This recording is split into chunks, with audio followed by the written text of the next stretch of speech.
Un extraterrestre me dijo la verdad sobre Jesús. Antes de descartarlo, te pido dos cosas.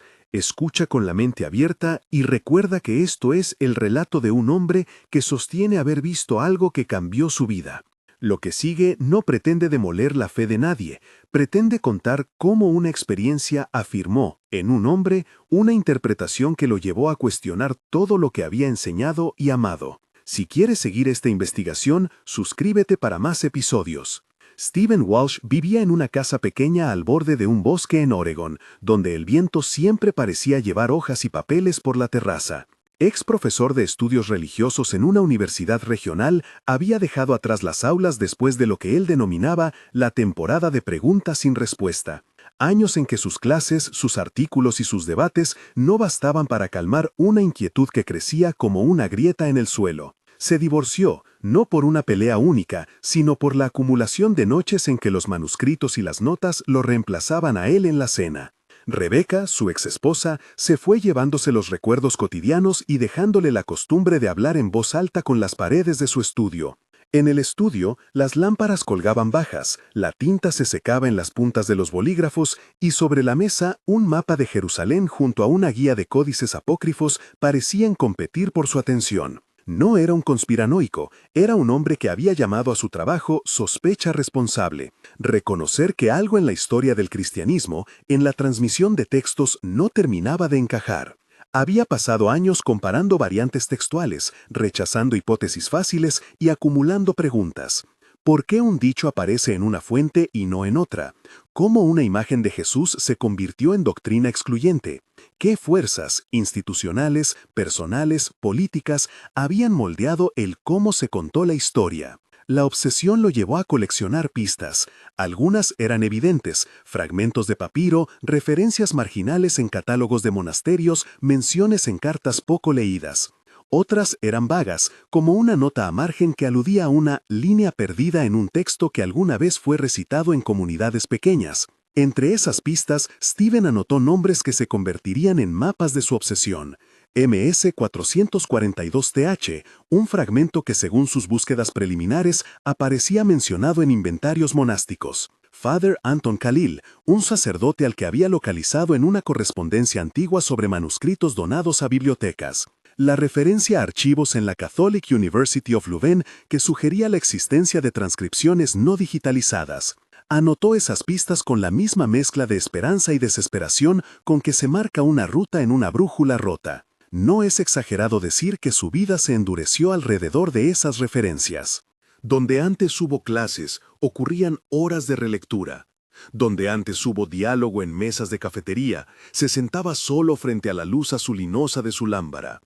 Y esa soledad, como toda soledad de los que buscan una verdad esquiva, era al mismo tiempo su combustible y su condena. Había noches en que creyó que los textos hablarían por sí solos, y otras en que dudó de la cordura de toda empresa intelectual. La noche del encuentro empezó con un sonido. No era el crujido de la madera vieja ni el zumbido de la nevera. Era una especie de vibración que se inició en el jardín y fue ascendiendo como una nota sostenida que hacía temblar la ventana. Stephen se levantó porque era la forma en que respondía a lo inesperado, con curiosidad más que con miedo. Abrir la puerta fue como entrar en otra textura del mundo. El aire frío le golpeó la cara y algo lumínico, a unos metros del césped, se movía sin emitir ninguna sombra. No había motor. No había asfalto, solo una luz azulada que parecía respirar. La criatura no fue lo que las películas prometen ni lo que los tabloides venden. Según el testimonio de Stephen, apareció como una presencia cuyo contorno evitaba definiciones cómodas. Alto, de piel que no era piel, pero que reflejaba la noche. Con ojos que no eran ojos, pero que lo observaban con una calma sin urgencia. No hubo voz audible.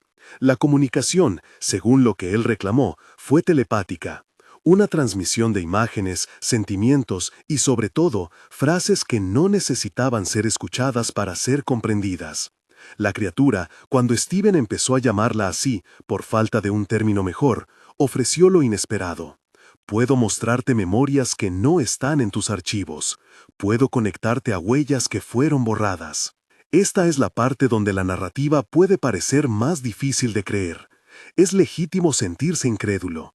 Steven mismo admitía, en entrevistas y en sus notas, que la experiencia no ofrecía una prueba empírica de laboratorio.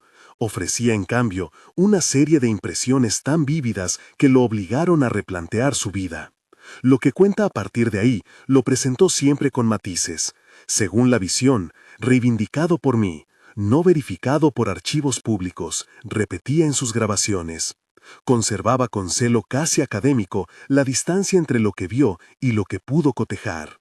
La primera visión, y aquí alterno las descripciones externas con el lenguaje que Steven usó en primera persona cuando lo relató, fue una inmersión en lugares conocidos y a la vez vividos de manera distinta. Vi Jerusalén no como turista, sino como pulso. Los olores no eran solo especias, sino densidades de expectativa.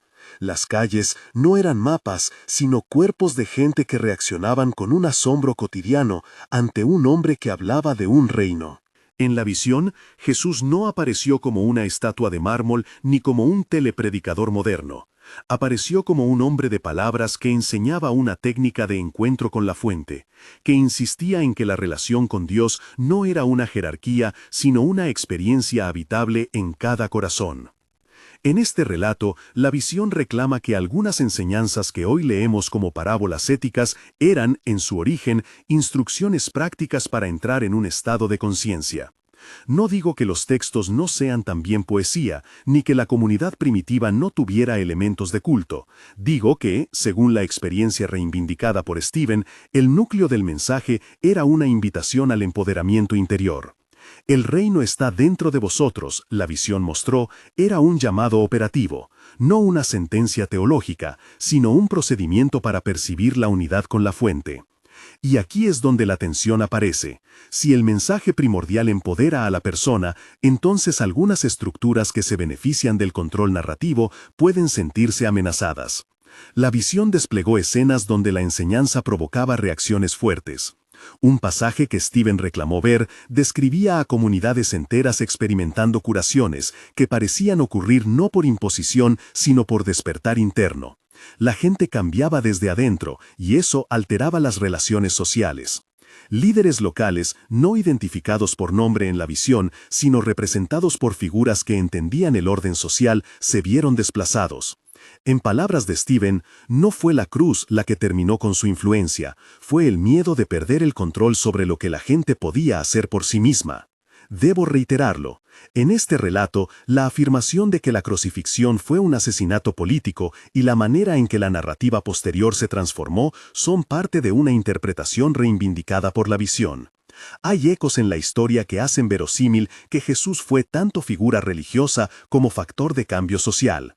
Pero presentarlo como un complot sistemático sería una exageración. Por eso Steven insistió en distinguir entre lo que la visión ofreció y lo que la documentación histórica puede sustentar.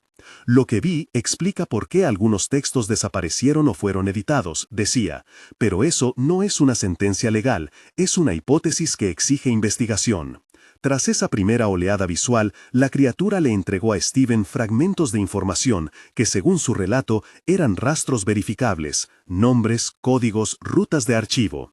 Fue entonces cuando la investigación de toda una vida yacía sobre la mesa con una nueva pauta.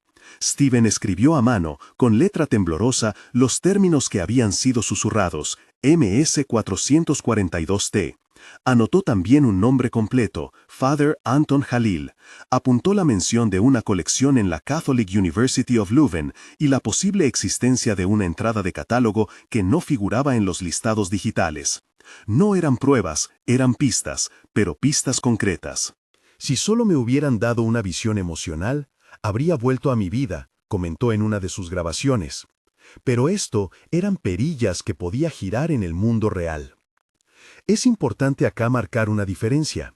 Cuando Steven hablaba de una línea perdida del Gospel of Thomas que, según la visión, decía, y tú también eres el todo, lo hacía como paráfrasis reivindicada, no como una transcripción litúrgica tomada de un códice público. Repetía la frase como quien sostiene una luz para que otros la examinen. Según la visión, había una enseñanza que celebraba la posibilidad de que el individuo entendiera su unidad con todo. Esa lectura, reivindicada por la experiencia, se convirtió en el eje interpretativo que más le costó aceptar y que más le animó a seguir. Esta nueva mezcla de lo místico y lo archivístico puso en marcha un proceso que no fue heroico sino exhausto. Llamadas a bibliotecas, correos a monjes, horas en bases de datos que parecían no responder. En algunas ocasiones, Stephen halló notas marginales que, aunque no probaban sus afirmaciones, indicaban que la transmisión textual había sido más plural de lo que algunos esquemas admiten. En otras, topó con puertas cerradas, archivos inaccesibles, manos que pedían acreditación, lugares donde los documentos dormían en estanterías sin que nadie los hubiera digitalizado. La burocracia en este relato era una muralla que no distinguía buenos propósitos de malos. En sus apuntes surgió otra línea de trabajo.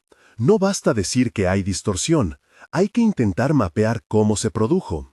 Según el testimonio, la criatura explicó que, cuando una figura de impacto social muere, los relatos sobre su vida se vuelven terreno de disputa. Algunos textos quedan, otros se marginan, algunos dichos se canonizan y otros se convierten en susurros de comunidades dispersas. No es una conspiración centralizada como en una película, decía Stephen para moderar, sino un proceso histórico, selección, memoria, poder, conveniencia.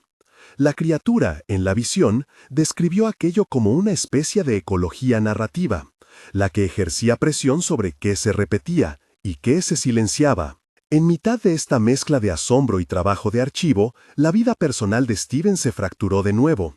No por una nueva ruptura con Rebecca, ellas habían aceptado con dolor su distancia, sino por algo más íntimo, la pérdida de credibilidad ante antiguos colegas. Aquellos que antes le tomaban en serio empezaron a mirarlo con cautela cuando mencionaba conexiones que, para ellos, eran puro exotismo. Colegas le aconsejaron cuidar su reputación. Otros, con más empatía, le dijeron que la historia de las religiones había estado llena de voces que, en su tiempo, habían parecido extravagantes. Stephen perdió oportunidades de publicación, no por falta de rigor, sino por miedo editorial. Estos golpes no apagan la búsqueda, la concentran. Para algunos, la soledad fue el precio de la fidelidad a la pregunta.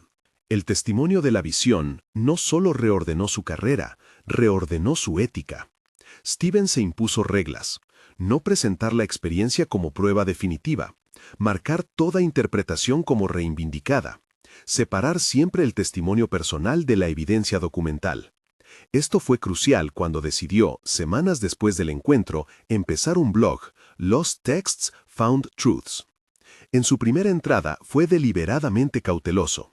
Contó la historia desde la perspectiva humana, el ruido en la noche, la luz en el jardín, las imágenes de Jerusalén. Luego pasó a las pistas: MS-442-TH, Father Anton Jalil, Catholic University of Leuven. Y terminó con una invitación a la prudencia investigativa. No afirmo más de lo que puedo mostrar, invito a la verificación. No pasó desapercibido que, en el relato, la criatura había propuesto también un tipo de enseñanza que Stephen empezó a resumir en 3 pilares, siempre presentados como interpretación alternativa reivindicada por la visión. Primero, la no separación de Dios y la humanidad, no una unión mística abstracta, sino una experiencia práctica de escucha interior. Segundo, el reino como estado interior, una condición operativa que transforma relaciones. Y tercero, el potencial humano para hacer mayores obras, entendido no como un orgullo promocional, sino como una capacidad para colaborar con la realidad desde una conciencia despierta. Estas 3 ideas serían las que, para Stephen, explicaban por qué algunas comunidades sintieron que el mensaje necesitaba ser reformulado. Estas interpretaciones entraron en tensión con décadas de educación religiosa. Para muchos creyentes, el Evangelio ha sido y es una historia de salvación que implica mediaciones comunitarias y doctrinas que ayudan a sostener la práctica de la fe. Presentar una lectura centrada en el empoderamiento individual, aunque sin negar la comunidad, obligó a Stephen a ser cuidadoso. En sus notas repetía una frase que le había enseñado a moderar su discurso: no intento reemplazar la tradición, ofrezco una posible lectura que libera una dinámica olvidada. Esa manera de hablar, humilde y provocadora, fue la que le permitió conservar la amistad de algunos antiguos estudiantes y la desconfianza de otros. La reacción más inesperada vino de donde menos la esperaba. Un mensaje anónimo en el blog que decía, en pocas líneas, que una prima del autor vivía en una comunidad siria que conservaba prácticas de curación como si alguien les hubiera dicho, despierten desde dentro. Fue una línea breve, sin pruebas, pero suficiente para que Steven comprendiera algo esencial. La visión, más allá de su impacto personal, abría una pregunta práctica. Si el mensaje primordial de Jesús enfatizaba la experiencia interior, ¿qué formas comunitarias la sostuvieron y cuáles la reconfiguraron? Esta cuestión lo devolvió a los archivos con un propósito renovado. No simplemente probar, sino reconstruir contextos. La búsqueda, sin embargo, costó. A finales de aquellos meses, Steven vivió una crisis donde su pasado académico se le apareció en forma de cartas de rechazo y notas secas. Llegó a preguntarse si toda su vida dedicada al estudio y la docencia no era una forma de cobijo intelectual que lo evitaba a tomar posiciones más arriesgadas en el mundo real. No era un hambre de fama, sino una exigencia moral. Si had found something that might empower people, what was his responsibility? Esta frase aparece en inglés porque él la dejó así en una grabación. En su discurso público la traduciría. En ese punto del relato, la reconciliación con Rebeca aparece como una escena tímida, una cena donde ambos hablaron, no de verdades sueltas, sino de heridas y posibilidades. Rebeca no abrazó la historia del encuentro como un credo, no necesitó hacerlo. Lo que ocurrió fue más sencillo y más radical a la vez. Ella escuchó sin condena. Compartieron una noche donde Steven leyó fragmentos de sus notas y ella, en silencio, sostuvo su mano. La humanización de la experiencia, la que evita convertir todo en espectáculo, fue lo que permitió a Steven volver a poner en palabras su misión, no imponer verdades, sino invitar a la exploración. Antes de seguir con las evidencias más duras, las listas de catálogos, las cartas que según Steven había identificado, las referencias a monasterios donde, afirma, existe material no digitalizado, hay un punto de tensión que no podemos omitir. La criatura, en la visión, no ofreció solo pistas, ofreció una advertencia. Conocer puede ser una carga. Steven sintió, tras las visiones, una nostalgia por la vida cómoda del docente que enseña y se retira. La verdad, si la tomas en serio, exige una respuesta, vivirla o acomodarla. Esa decisión no es meramente intelectual, es ética, espiritual, comunitaria. La criatura le mostró en imágenes el efecto que una comunidad de despertados podría tener en un sistema que funciona por dependencia. No una destrucción, sino un reencuadre de responsabilidad. Lo que ofreces, dijo, según su relato, no es un reemplazo de fe, sino una herramienta para que la gente deje de depender de estructuras que los mantienen en estado de pasividad.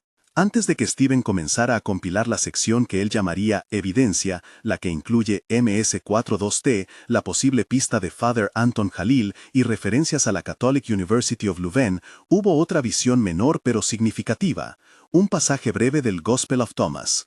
Steven nunca afirmó que encontró el texto en un rollo entero, afirmó que en la experiencia había una línea que resonó como un mantra, y tú también eres el todo. Debo puntualizar, una vez más, que esta frase aparece en su testimonio como paráfrasis reivindicada, no como una cita textual sacada de un códice público. Aún así, la frase funcionó para él como una clave hermenéutica. Si Jesús enseñó que la divinidad no es un monopolio, sino una posibilidad accesible, entonces la lectura de la historia debe incorporar esa dimensión. Y en el centro de esa tensión estará, siempre, la frase reivindicada que le volvió a la mente en medio de la visión. Y tú también eres el todo. ¿Qué significaba llevar esa frase al mundo? ¿Qué comunidades estarían dispuestas a revisitar su lectura de la historia? ¿Quién tendría paciencia para escuchar sin insultar? Si has llegado hasta aquí, entenderás por qué la invitación no es a creer ciegamente ni a rechazar por reflejos. Es a permanecer en la zona incómoda donde la investigación y la espiritualidad se cruzan.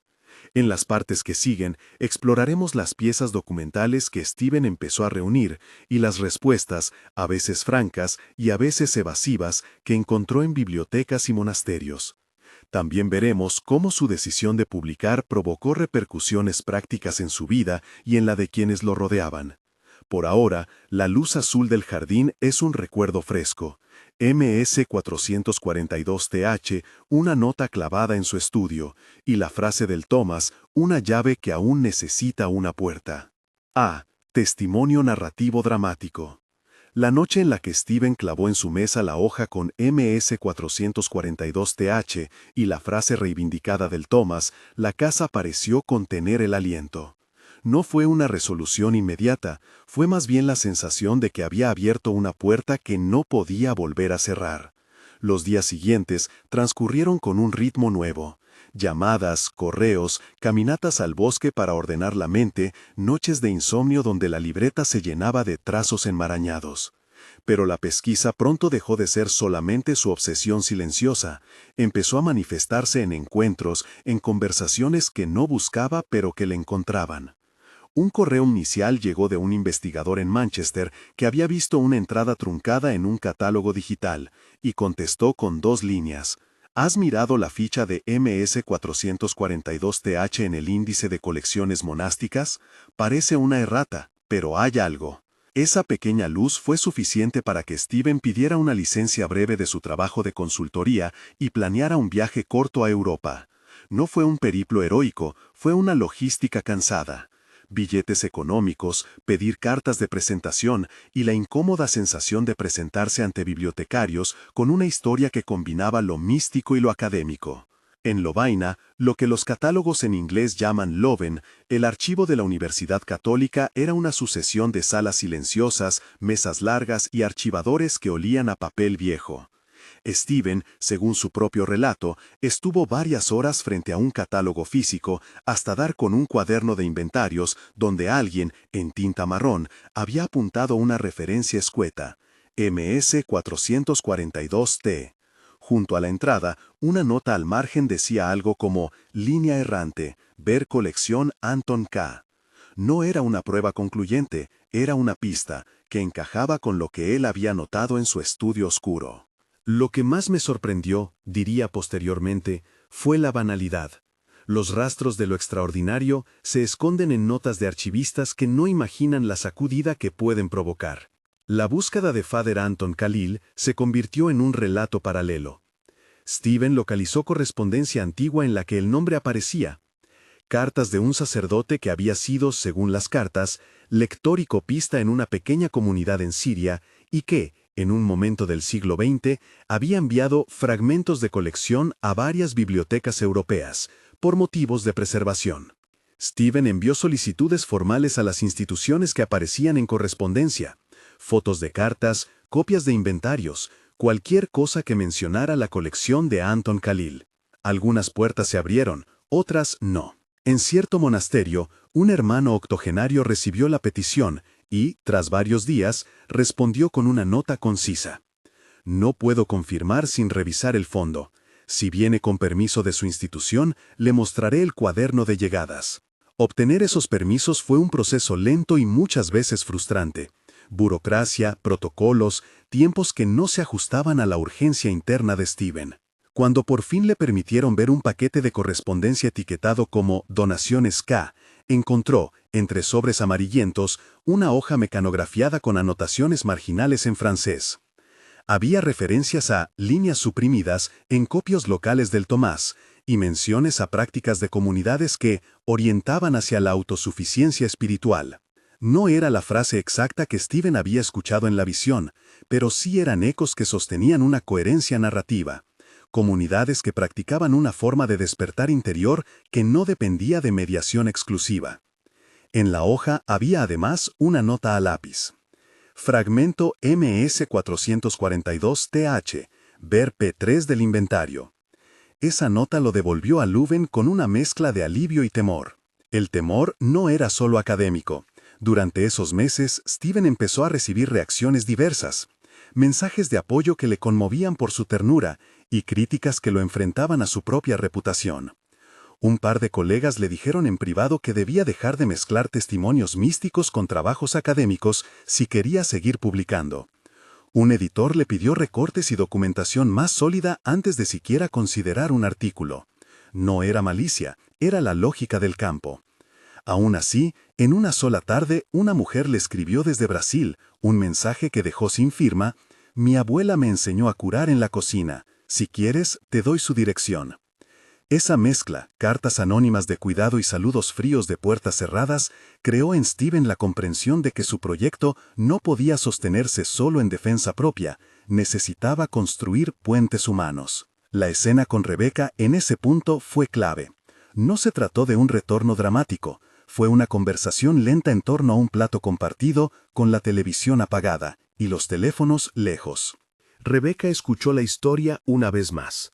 No para creerla necesariamente, sino para entender el hombre que estaba sentado frente a ella, envejecido por noches de investigación y más humilde por la carga de presenciar algo que parecía haberle ofrecido demasiada responsabilidad.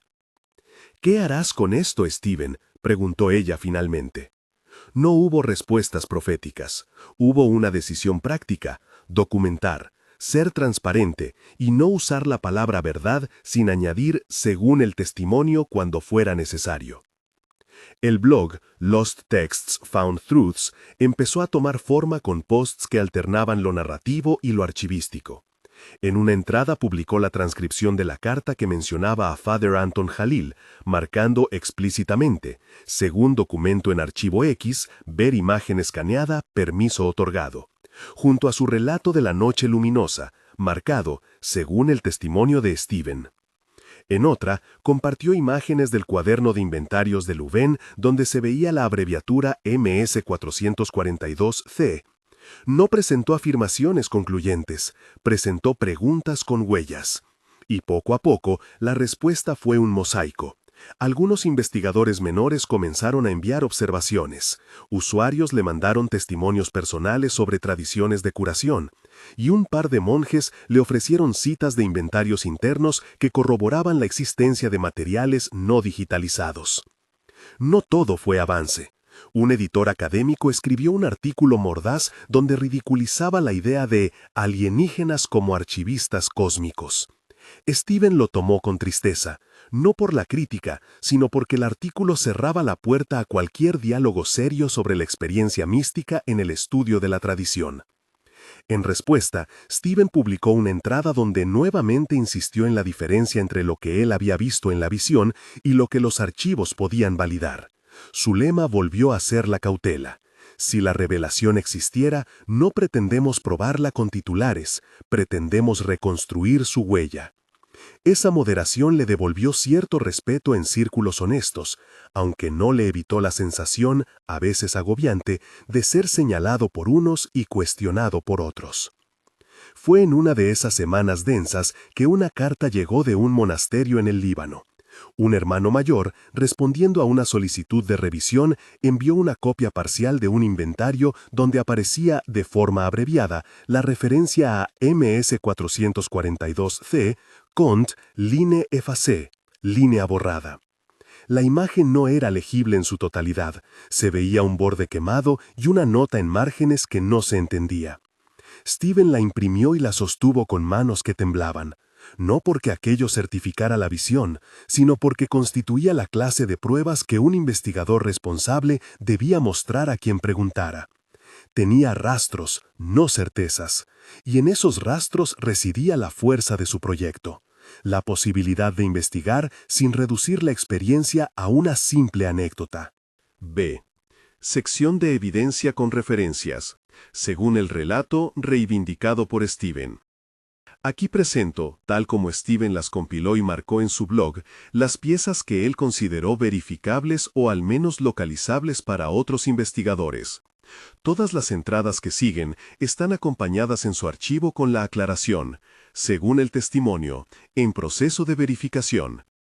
MS-442-TH, referencia de inventario encontrada en la Catholic University of Louvain, archivo físico. Aparece como MS-442-TH en un cuaderno de consideración de fondos donados. Lo que Steven reclamó y que luego fue localizado por su propia gestión fue una anotación marginal que sugirió la existencia de una línea suprimida o línea errante en un fragmento catalogado. Estado: Entrada en catálogo físico confirmada por foto de archivo, según el testimonio. No se ha hallado, en los fondos digitalizados disponibles públicamente, un facsímil completo del fragmento. Father Anton Jalil, figura mencionada en correspondencia del siglo XX. En papeles de donaciones remitidas por una pequeña comunidad siria, el nombre figura como remitente de fragmentos de textos enviados a varias instituciones europeas con el objetivo de conservación. Stephen obtuvo fotocopias de cartas donde se cita el nombre y notas sobre prácticas y textos locales. Estado. Correspondencia encontrada en archivo privado, según la documentación compartida por el monasterio que permitió su revisión. La relación directa con un fragmento concreto sigue en investigación. Catholic University of Leuven, varios fondos. La universidad conserva cuadernos de inventario que no han sido completamente digitalizados. La referencia MS442TH apareció en uno de esos cuadernos. Stephen adquirió una copia fotográfica de la página mediante permiso de archivo. Estado. Inventario físico catalogado con anotaciones marginales. Copia fotográfica disponible según permiso de la institución. Se recomienda a investigadores verificar con el Archivo Central de Leuven. Fragmentos del Gospel of Thomas, línea reivindicada. La frase, «y tú también eres el todo», aparece en el relato de la visión como una paráfrasis reivindicada de un dicho que, según Stephen, habría existido en variantes perdidas o locales del Thomas. Stephen no presentó un manuscrito donde esa sentencia aparezca textual. Presentó, en el archivo del blog, una nota donde se transcribía la frase como, según la visión reivindicación. Estado. No verificado como cita textual en códices públicos. Presentada como paráfrasis reivindicada. Documentos marginales en monasterios de Siria y Líbano. Rastros de notas que aluden a líneas suprimidas o prácticas antiguas en colecciones locales. Algunos hermanos ofrecieron fotos de libreta de inventarios con abreviaturas que mencionaban rubros no digitalizados. Estado. Material parcial obtenido mediante acceso de archivo. Se solicita a las instituciones la digitalización y permiso para la consulta pública. Cartas y notas de archivo. Colección Donaciones K. Sobres mecanografiados que contenían referencias a colecciones donadas por un tal Jalil y que fueron registradas en inventarios europeos. Estado. Copias parcializadas obtenidas bajo acuerdos de revisión en sitio. El contenido sugiere la circulación de fragmentos de textos entre comunidades orientalistas y bibliotecas europeas durante el siglo XX. En todos estos casos, Stephen fue riguroso en marcar la diferencia entre hallazgo documental y visión que sugiere interpretación. En su blog colocó constantes avisos, según el testimonio, no verificado completamente, investigación en curso. Esa transparencia para muchos fue un salvavidas metodológico. Para otros, no bastó. La mezcla de lo místico con lo archivístico siguió siendo motivo de escepticismo. C. Interpretación, enseñanza. Interpretación alternativa reivindicada por la visión. La visión, según el relato, no ofreció solo piezas dispersas. Propuso un marco interpretativo que Stephen sintetizó en 3 pilares, siempre presentados como interpretación reivindicada. Al exponerlos, él se esforzó en clarificar límites y consecuencias prácticas, evitando afirmaciones absolutas. 1. No separación de Dios y humanidad. Según la visión, la relación promovida por Jesús fue en esencia una pedagogía para reconocer una continuidad entre lo divino y lo humano. Stephen solía decir, no se trata de decir que somos Dios en un sentido simplista, sino de reconocer que la fuente está accesible como experiencia, una presencia que puede ser percibida y cultivada. En la lectura reivindicada, muchas prácticas de la comunidad primitiva no buscaban crear dependencia institucional, sino habilitar procedimientos para reconectar con esa presencia. Consecuencia práctica, una espiritualidad que enfatiza la ascesis interior y la responsabilidad personal. 2. El reino como estado interior. En la visión, el reino fue mostrado menos como un lugar futuro y más como un modo de ser realizable aquí y ahora. Stephen describía escenas de personas que, tras ejercicios de atención y gesto comunitario, experimentaban cambios relacionales profundos, no por la imposición de un rito, sino por una modificación interna que alteraba sus decisiones.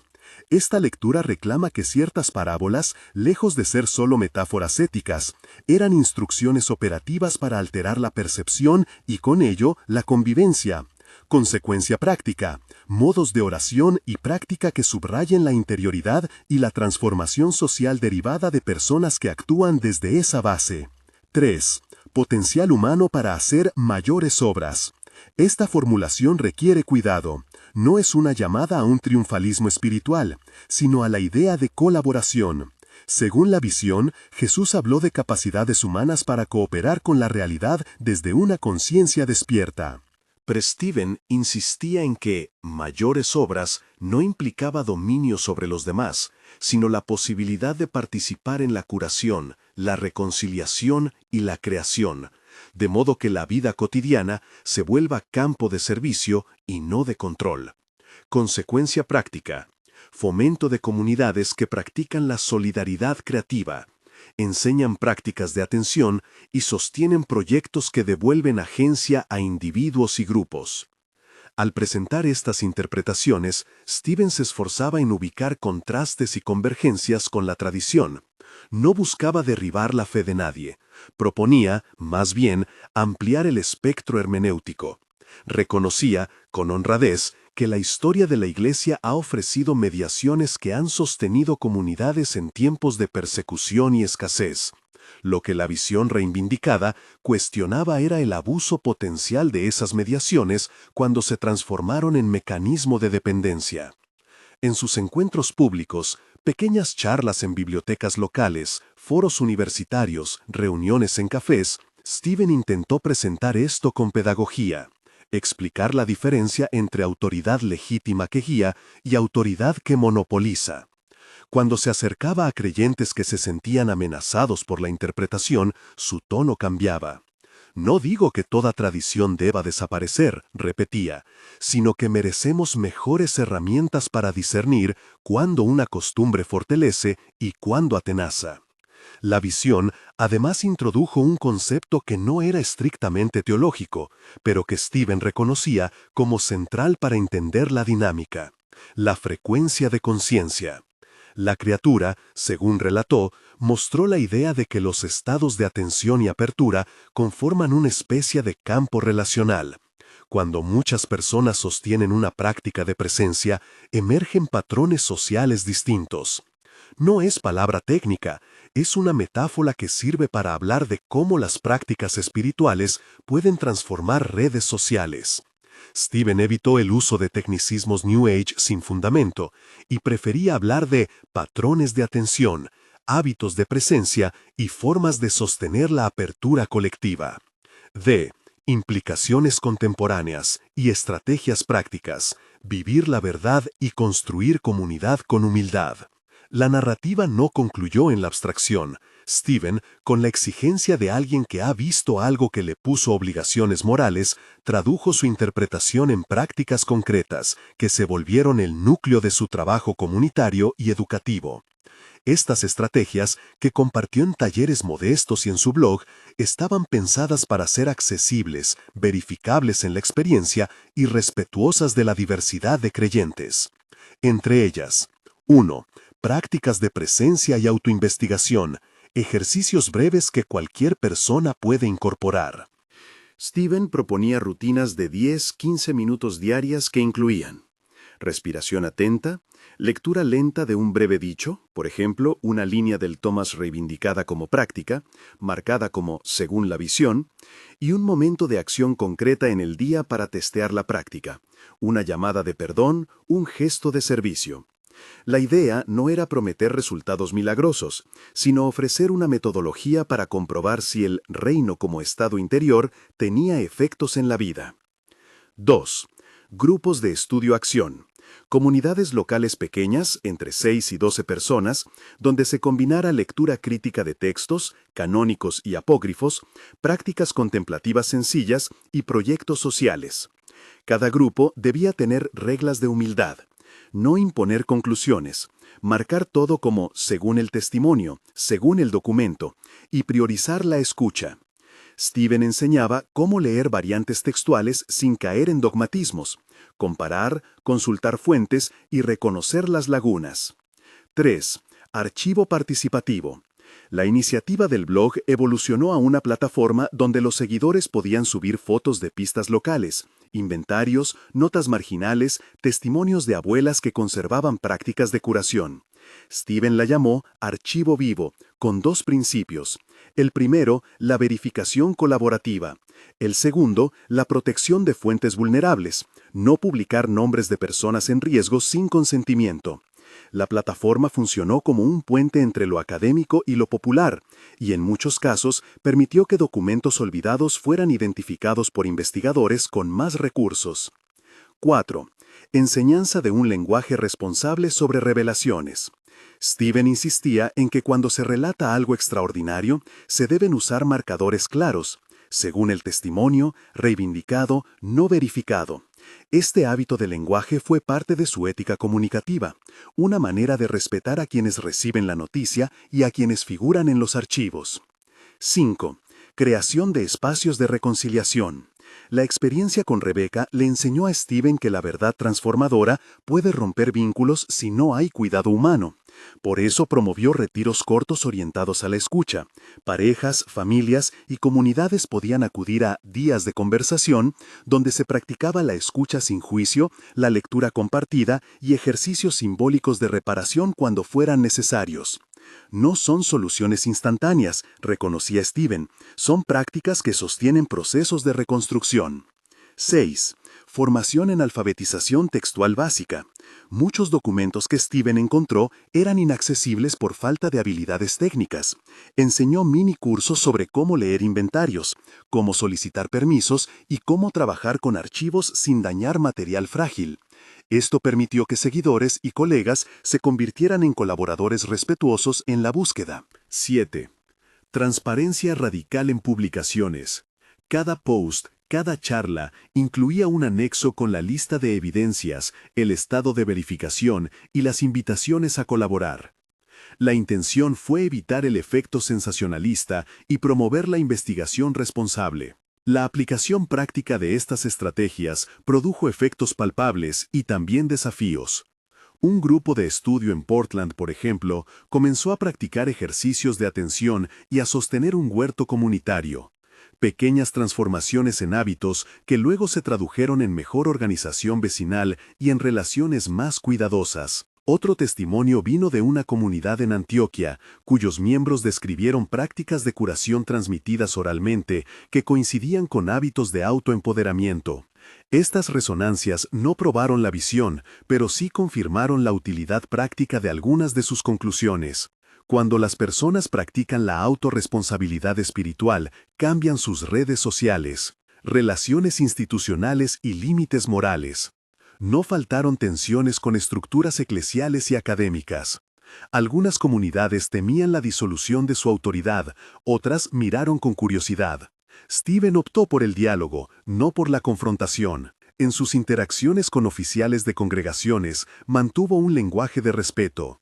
Entiendo la importancia histórica de las mediaciones eclesiales, decía, pero también creo en la necesidad de ofrecer a las personas herramientas para vivir su propia experiencia con responsabilidad. Aún así, en algunos círculos conservadores se le sugirió que retirara ciertas publicaciones. Steven se negó, argumentando que la documentación debía estar disponible con advertencias claras. En términos legales y reputacionales, Steven fue cauteloso.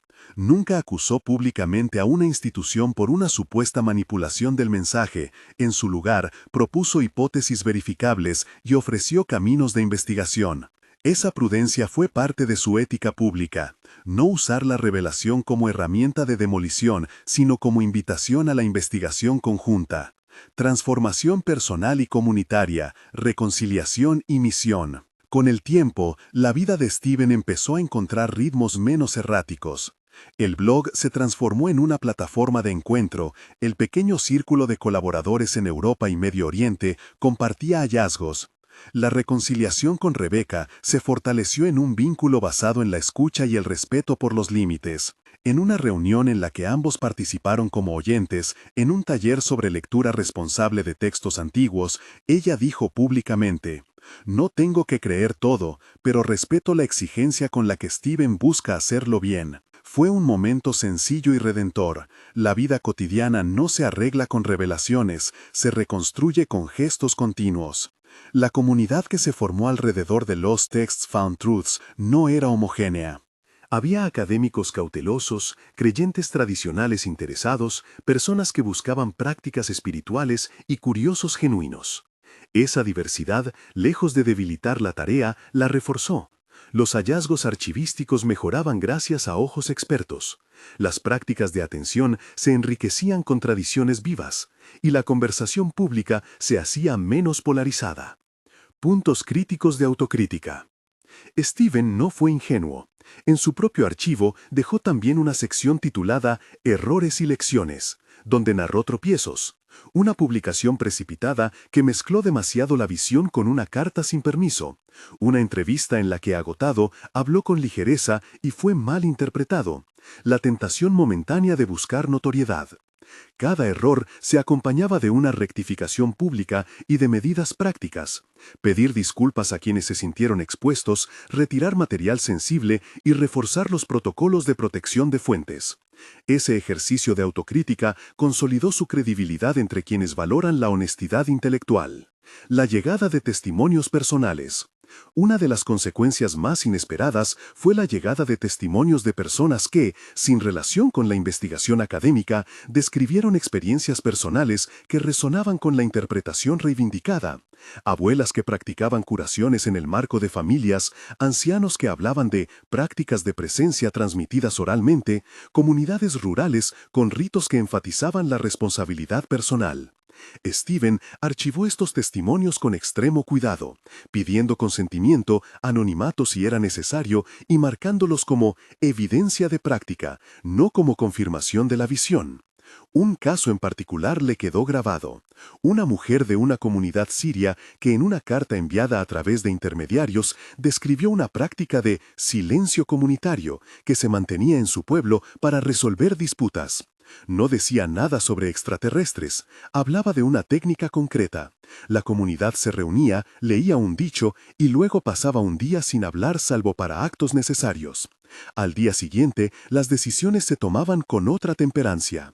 Para Stephen, ese tipo de prácticas demostraba la viabilidad social de lo que la visión reivindicaba, modalidades concretas de transformación interior que producen efectos comunicables en la vida social.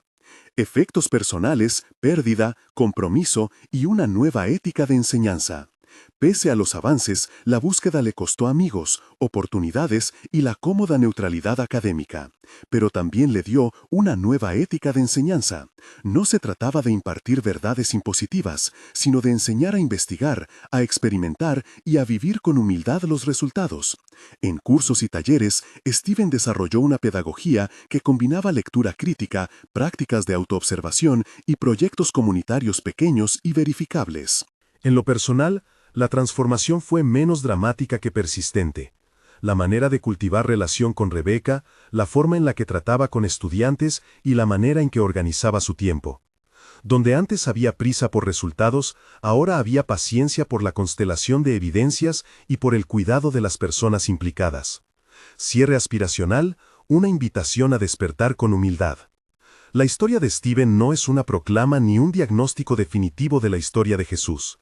Es el relato de un hombre que, según su testimonio, fue sostenido por una experiencia que lo impulsó a investigar, a reparar, a enseñar y a construir comunidades que practican la responsabilidad espiritual. Un extraterrestre me mostró una verdad oculta sobre Jesús, funciona como gancho y como provocación.